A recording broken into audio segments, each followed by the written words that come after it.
couple minutes late. We'll do 7:35. We'll call to order the Board of Health meeting for the 24th of January. First thing we have in our meeting minutes is the approval of the minutes of December 13th and January 10th. Looking at the December 13th, do we have everybody here? So for the December 13th, Mona present, because Rachel wasn't yet sworn in. So it Okay. would be, Mona would need to be present to approve those. So we'll continue those on the next meeting agenda. Perfect. So then January 10th, we can probably jump on those. We have Stefan and Rachel was part, so we have enough people for the 10th. Great. Any comments, edits, questions, or changes on the minutes on the 10th of January?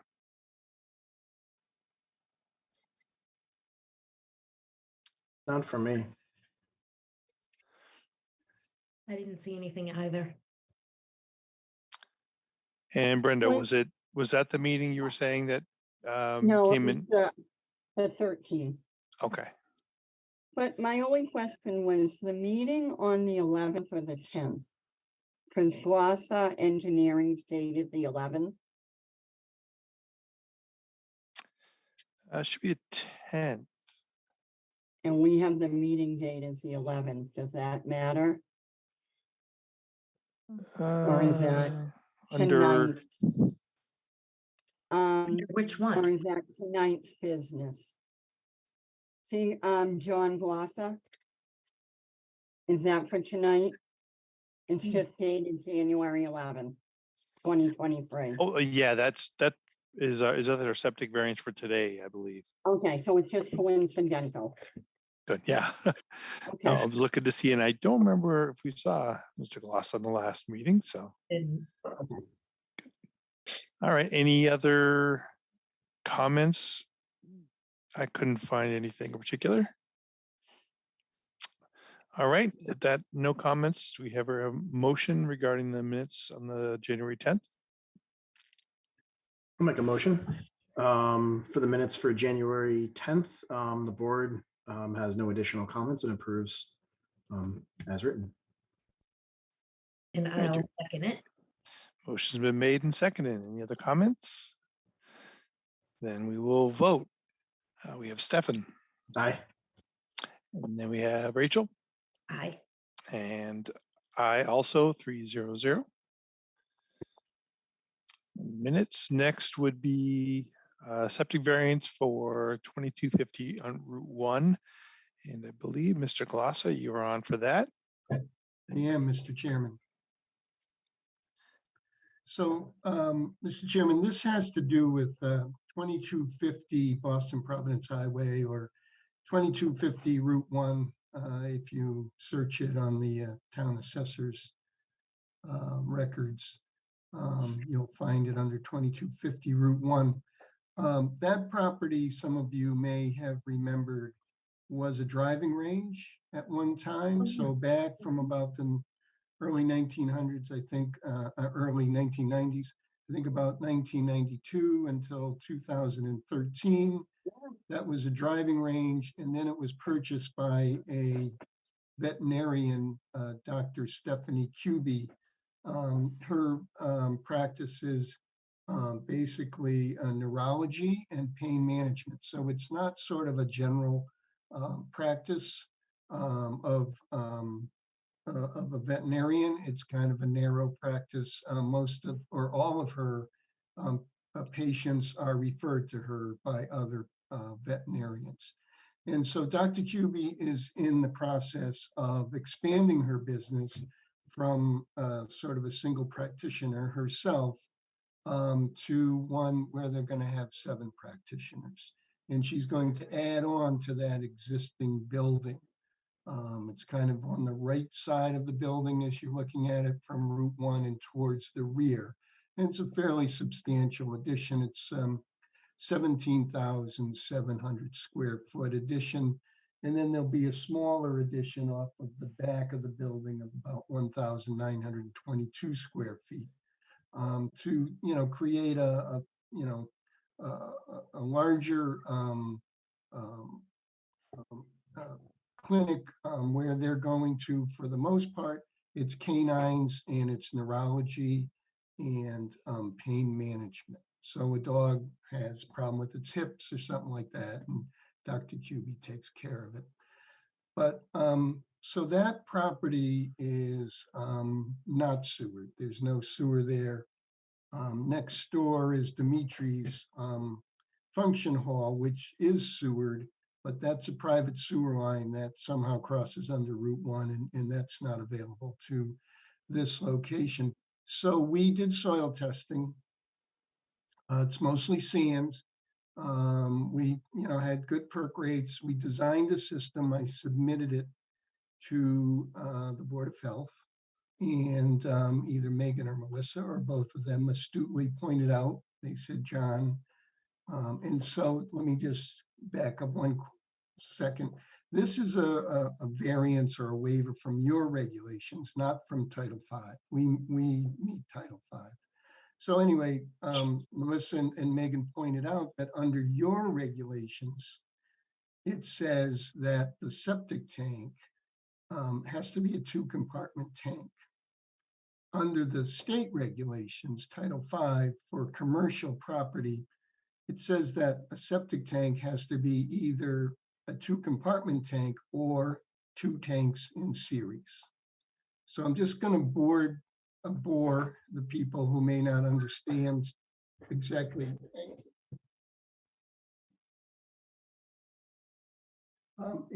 how the function of a septic tank and how it works. So first of all, septic tank is a concrete box, watertight. Sewage goes in the inlet side and out the outlet side, obviously. But septic tanks are always full of sewage. So if any of you have septic tanks and you don't know how they work, and you open up the top and you go, oh my God, my system is failing, it's full of sewage. No, that's how a septic tank works. And the function of the septic tank is to separate the solids, or to hold the solids in the septic tank and just allow the liquid portion of the sewage to flow through and into the leach field. So the way that works is, it's pretty simple, is on the outlet pipe from the septic tank, inside the septic tank, that pipe bends down vertically to about 14 inches below the flow line. So what happens is, inside the septic tank is things that are lighter than water, grease, scum, soap, float on the top of the water, on the top of the tank, and can't get out of the tank. So they're trapped inside the tank. Heavier things, grit and sand, like if you wash your hands, they go to the bottom of the tank and they don't escape the tank.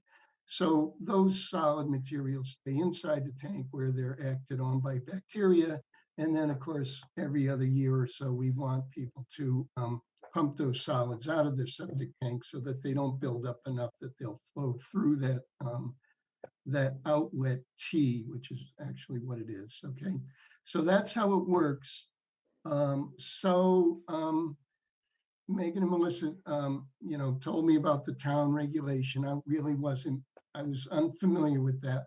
We showed on the original plan 2 septic tanks. We have a 3,500 gallon septic tank, which would be sort of the primary tank. So that has the inlet pipe, the outlet T, and then we're going from there into a 2,000 gallon septic tank. And that has the inlet pipe and the outlet T. If we did it with, if we did it with 1 tank, most likely it's going to be one 6,000 gallon tank, but it's going to have 2 compartments. So it's going to have an inlet and then an outlet T, and then an inlet into the second compartment, and then an outlet T. So they're essentially, they do exactly the same thing. You get 2 outlet Ts, 2 compartments. It's just that Title V says, do it either way. It doesn't, it's exactly the same result as far as the sewage is concerned. So, I didn't really kind of come up or sort of decide to come here on my own, I called Kenny Jones, local septic installer, and asked him about this. And he said, well, the single compartment tank that size is, difficult to install. They might have to bring a crane. They might have to use what's called a tunnel tank. So a typical septic tank kind of goes together like a shoebox. The bottom piece comes and then a top piece this way, but a tunnel tank goes the other way. So it's like putting a shoebox on its side and trying to put it together that way. So, it's not that big a deal, but it has some problems when you try to do a big tank like that. And plus, I mean, cost-wise, Kenny says it's, half of the cost to do the 2 tanks versus the 1 big tank. I did go back, we revised the plan, we submitted it to the Board of Health, to Melissa and Megan, and we did get that approved, but only so that I could tell the planning board through their site plan approval process that we had an approval from the Board of Health.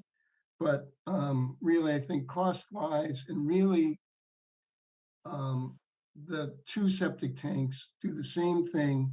They're easier to install. You're going to get a better job. You're going to get something that's not has less. It's less likely to fail than the 1 big tank, just because it's a little bit more. I'm not saying it's a huge deal, but it's a little bit tougher to install. Requires a little bit more skill. As I said, may require a crane to actually pick it up and put it in place. So we think, from your point of view and from the owner's point of view, that the 2 tanks is the better option. So that's why we're asking for that tonight. So if I haven't bored you too much, Mr. Chairman, I can answer any questions that you might have.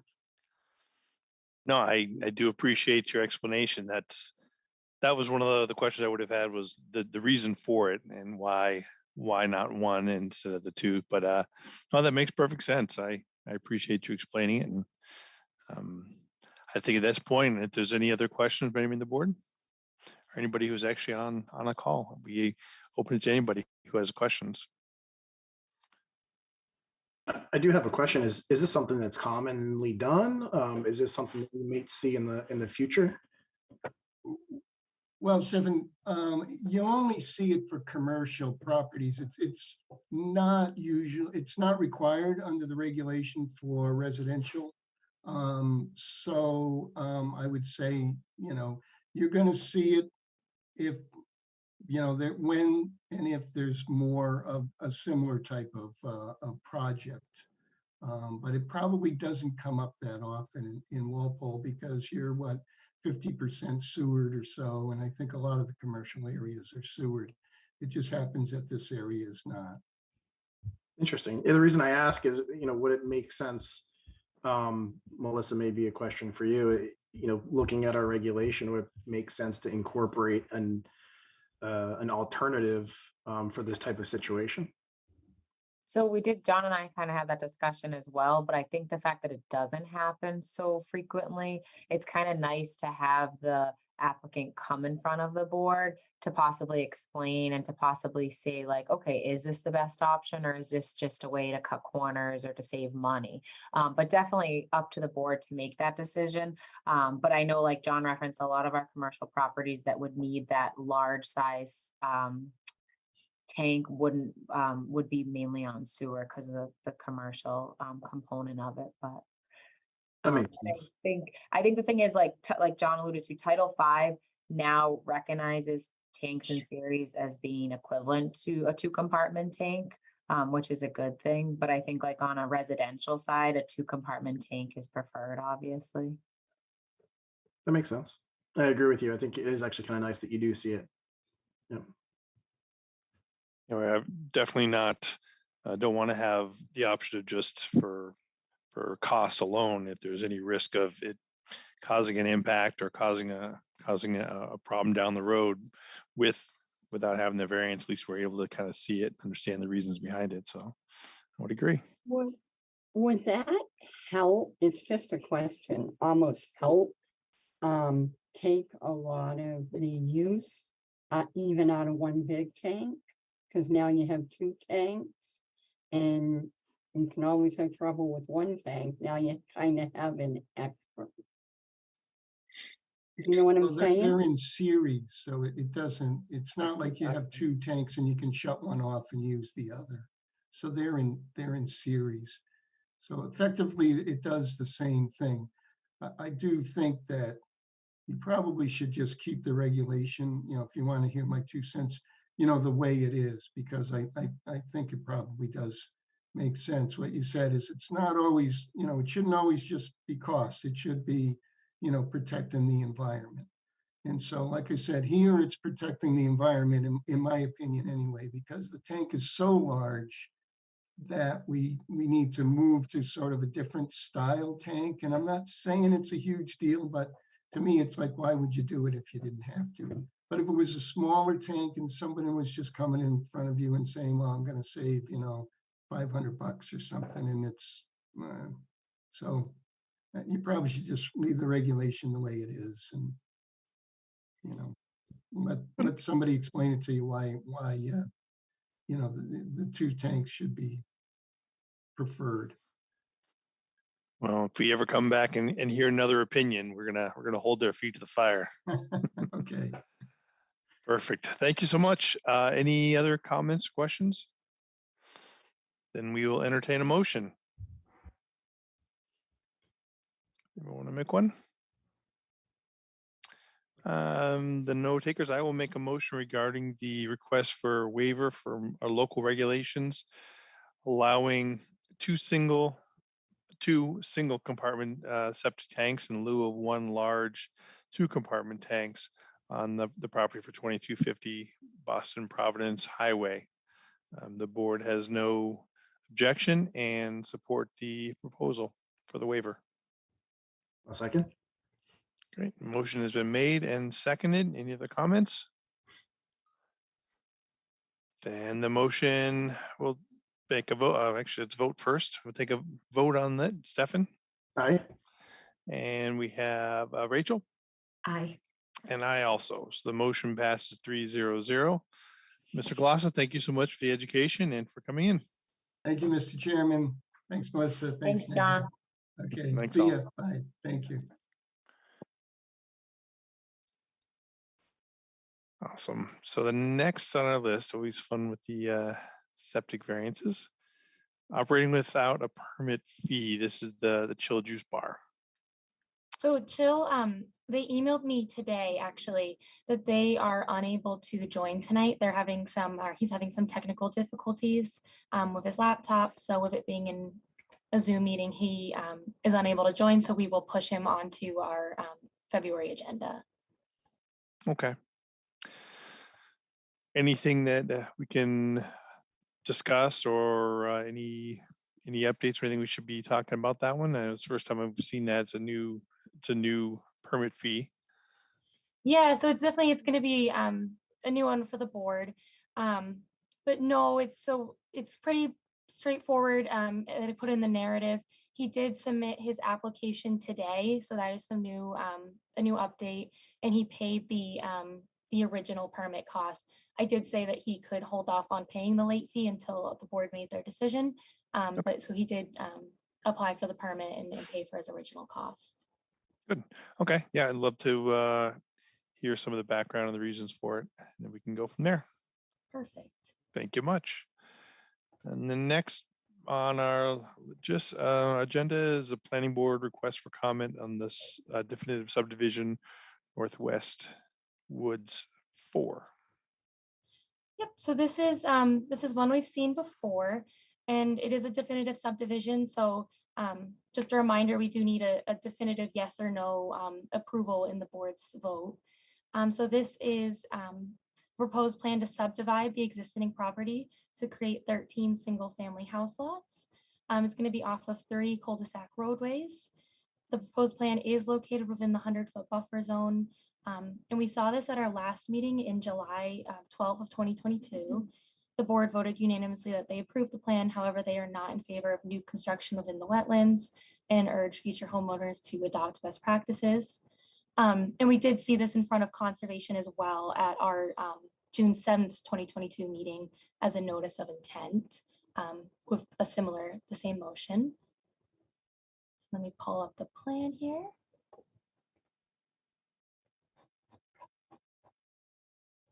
All right. So you can see this is one of the cul-de-sacs off of High Street with one of the proposed dwellings here. There's a street light here in yellow. This is the extension of the Dover Drive into a cul-de-sac. So there's a street light here where my cursor is. Also a street light proposed at the end of the cul-de-sac, as well as you can see the existing bit of sidewalk. It didn't highlight as well, but where my cursor is kind of rushing over right now. And then, so this is the cul-de-sac off of Delaney Drive. So then you can see where my cursor is right here in yellow, street light, another street light over here, as well as the extension of the existing sidewalk throughout the cul-de-sac. And then as well, I did highlight the wetlands just for your reference, as well as the 25-foot buffer zone.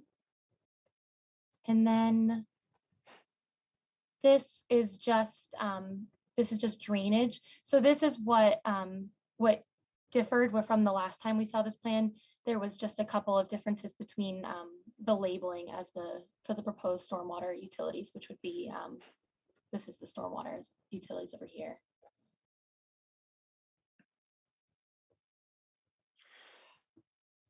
All right, anybody have any questions? So if that is just those changes to the drainage system, everything else is as we saw and made our comments before? Yeah, all the things that we comment on the sidewalk, street lights, that was all as it was the last time we saw it on July. Very good. Right, anybody have any comments, questions?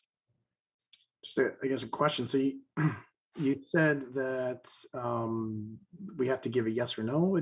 What do you mean by that? Like, is it like an approval or? Oh, yes, yeah. So with the definitive subdivision, the board just has to say in their vote whether they approve, or you could approve or deny. Okay, so we are officially approving this to move forward. Is that correct? Yeah, so you'd have to either say the board approves this decision or this Okay. plan. And we can still include our standard terminology and Absolutely, yeah, verbiage that we would normally put in about the wetlands. absolutely. Okay, anybody want to make a motion? I can make a motion. In regards to Northwood Estates at Delaney and Dover Drive, the board is pleased to see some of the requested additions to the plan. Would like to reiterate previously our comments as it is not in favor of new construction, and recommending that future homeowners adopt best practices for mosquito mitigation. And the board would like to or approves the plan. I'll second. Motion's been made and seconded. Any other comments? Then we will vote on the motion. Stefan Aye. and Rachel. Aye. And I also, 3-0-0. The only other thing was the new business, which we talked about the dates and times.